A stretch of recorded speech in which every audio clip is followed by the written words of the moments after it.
Hi guys, welcome to my channel. Okay, today we are going to be making candlestick holders, and most everything came from Dollar Tree.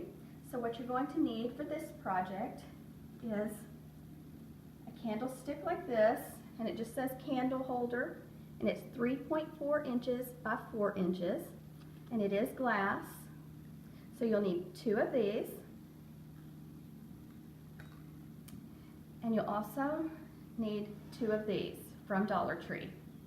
And they had these also in the clear, but the color is really not going to matter.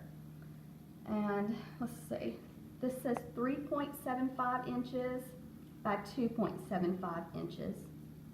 Okay, so you'll need 2 of these, 2 of the candlestick holders, and then you'll need 2 of the canning lids, like that you would get from like a jelly jar or preserves or something. You'll need 2 of the metal lids. Okay, then you're going to need some frosted glass paint for this project, and you're going to need some tacky glue or whatever brand glue that you trust for gluing glass together.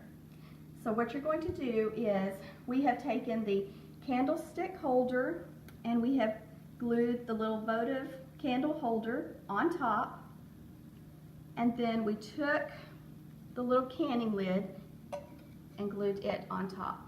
And so we'll place our candle right here. So we're going to put these both together, and then we're going to go outside and we're going to use the frosted glass spray paint to spray both of these, and then we'll be back to show you how they look.